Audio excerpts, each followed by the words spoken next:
For more information, please visit enlistedairmanguide.com. All right, so I'm going to be explaining Microsoft bookings. You have your personal booking page, and so you can set up ones where you can share these.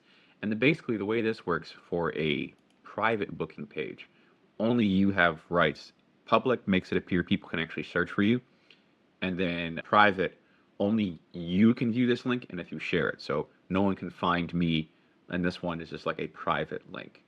You can set up your regular meeting hours. It'll take you to a hyperlink. And so that can be on your, and it's set to your local time. Hey, these are my local times. I don't like having people come late on a Friday. And of course, it's set to your time zone. For that, you can set like how long this booking should be, custom times. You can put a location. You can make it a Teams meeting only. You can put notes on what that is.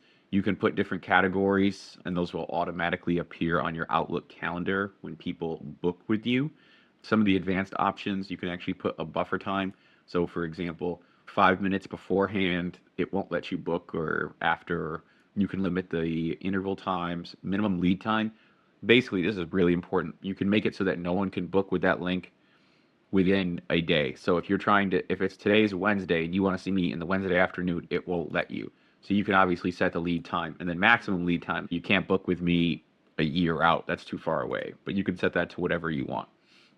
What's also nice is you can set email reminders. So like 15 minutes beforehand, before this appointment, they will get an email to remind them of that appointment.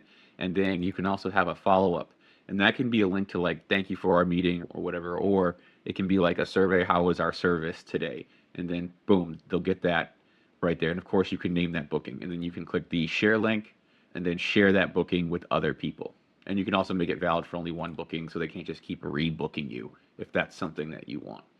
Now, and that's on your individual, and you can have multiple different ones, public, private, so on and so forth. Like my private one is this one, and my public one is this one. Like anyone can just Google me on like the bookings page and it'll show up. But what's really useful is the shared booking page. Think of this for like your team. So the first thing that you want to do is obviously create one of these booking pages. So let's just go through it. We'll just create one from scratch. We'll just name this Jedi. Of course, we can add a logo. We can change our business hours.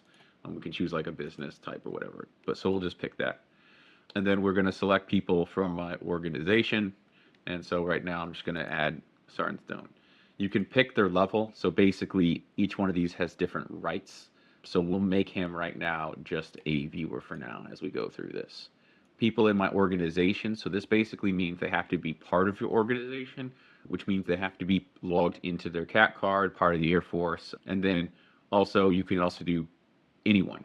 So this one, if you want people scanning maybe a QR code with their cell phone or something else like that, anyone that has internet can book with you. And these are going to be people basically that have to have a CAT card. So we're just going to go anyone. Of course, if you still have a CAT card and you're booking someone on Nipper, it'll actually give you more information. If it's someone on their cell phone, it's just going to show up as like anonymous. So right now it's creating that booking page. Takes a few minutes. Boom, my booking page is ready to go. The first thing that we want to do is get our staff. So we can click here, we can add new staff, we can add new people, we can color code them, we can put their information in there, set their business hours, so on and so forth. And so basically this breaks down the rights. So viewer can see, team member can manage your availabilities, administrator can edit settings, create staff, schedulers can manage booking. Think of that like maybe a CSS function. And then guest can be assigned to bookings if they can't open the mailbox or do anything else like that. So you can basically pick all of those, color code them, make all those changes that you want to for those individuals. And you can have multiple people with different roles and everything else. And you can change their calendar availability and all that good stuff. The next thing that I like to go to next after that when creating your booking page is your business information. You could add the name of your organization. You can add like a building number, a phone number, an outside website. Currency, you're not actually charging money for things typically in the military, but that's a thing. You can actually link to your terms and conditions or maybe an SOP. I like to add a logo, it adds a little flair. Most important thing, again, I would set your business hours. And so what hours do you actually want people to be able to book with you? So even if you come in maybe at 7 a.m. in the morning, you don't want people booking with you the moment you walk in, or maybe you do. Again, if they book with you at 5 o'clock and then the meeting is an hour, that keeps you to 6 p.m. So typically I would move this a little back so you're not trying to stay late if your bookings are an hour long. And then maybe you don't want long bookings on a Friday, so maybe put that one, or maybe that's your training day that you're not actually don't want anyone booking with you on those days. After I adjust my business information, obviously we're going to save it, and then it'll update all of that information on our booking page. The next thing that you want to tweak are your services. And so you can add a bunch of services. So for example, this service is going to be called, I don't know, just call this PDs, professional development. This is going to be a test to list PDs. And so you can make it an online, or maybe we'll even go with like remote. So then you can add as an online meeting, you can put the location, you can put like a little Teams link, buffer time as we talked about. So it won't let you book things so back to back, especially if you're traveling. You can pick how long the buffer time you can set, number of attendees, or all that good stuff. Of course, right here, this is the coolest part. Bookable when staff are free. This is one of the best options that has this. When you add staff, it'll actually look at their Outlook calendar. If they have something that's busy during that time, it won't let you book with them. It'll just stop. You won't give them as a busy choice. You can assign staff, so if you have multiple different types of bookings, you can allow them different options. One of the most important things is custom fields. And so these are like the things that you can make required or not required, but you can also add your custom questions. So you can make drop-down questions, you can make text questions, all of those things. And then notified, this is also really important, notifications. So you can set all these up so this way people get, hey, all of these important informations. And that's pretty much it. And you add all your different bookings, the different types of things that you can book, and that's pretty much how you create it. And then you'll have a calendar that'll show everyone's like availability and when they're booked and all that other stuff. An example of a filled out one, we'll just go to right here, and that's how you create it. So again, here's all the team member, the staff, boom. And they have different rights, administrator, scheduler. Those are right now, I am bookable and it shows all of my stuff. But then the important thing is like services. So for example, retraining is not something all of our staff needs to have. That's only myself and Senior Master Sergeant Cully are doing retraining. And then again, customer fields, like I need to know their email. I need to know, I don't just want their phone number. So I added a custom one. I need to know your DSN. I need to know your government email. And you can also adjust the order.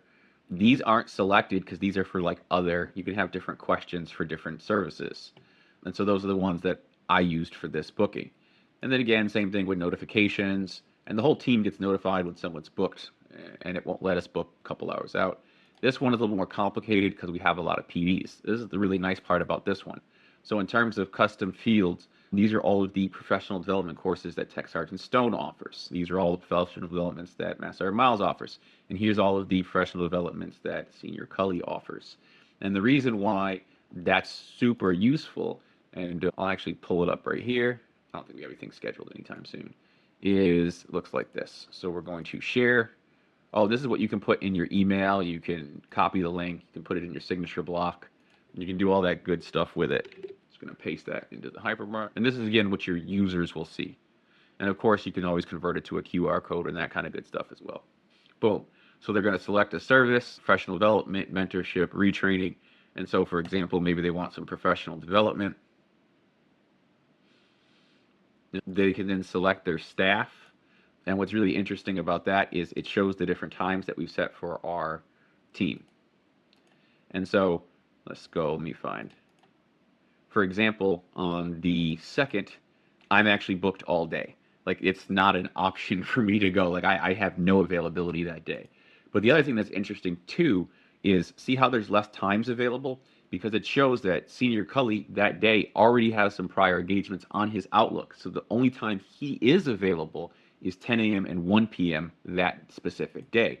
But then if we go down to Sergeant Stone, for example, he has a lot more availability throughout that day, opposed to myself, who's completely booked that day, or Senior Cully, who only has 2 blocks.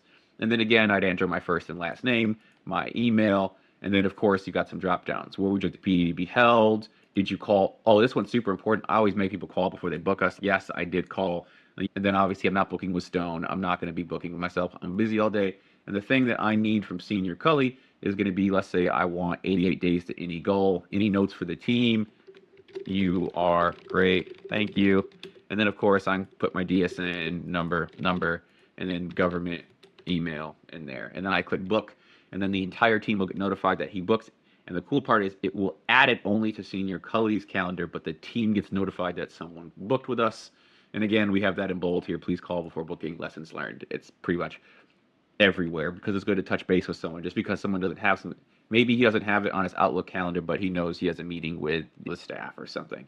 But at least it saves a lot of back and forth communication, because instead of someone calling up like, "Hey, are you free the second?" Well, yeah, maybe. Let me check. It's okay. Hey, I see you're free on this on 10 a.m. on the second. Can I book with you? And it saves so much time in that back and forth. Or hey, I really want SR Miles' class on change. Okay, cool. You're free on the 4th. I see you're free at 8 a.m. Let's book. It saves a lot of time on both parties' ends. And then, of course, everything is then tracked, and it shows the date that it was booked and all the information and all that good stuff. It's great. And that's pretty much it. For more information, please visit enlistedairmanguide.com.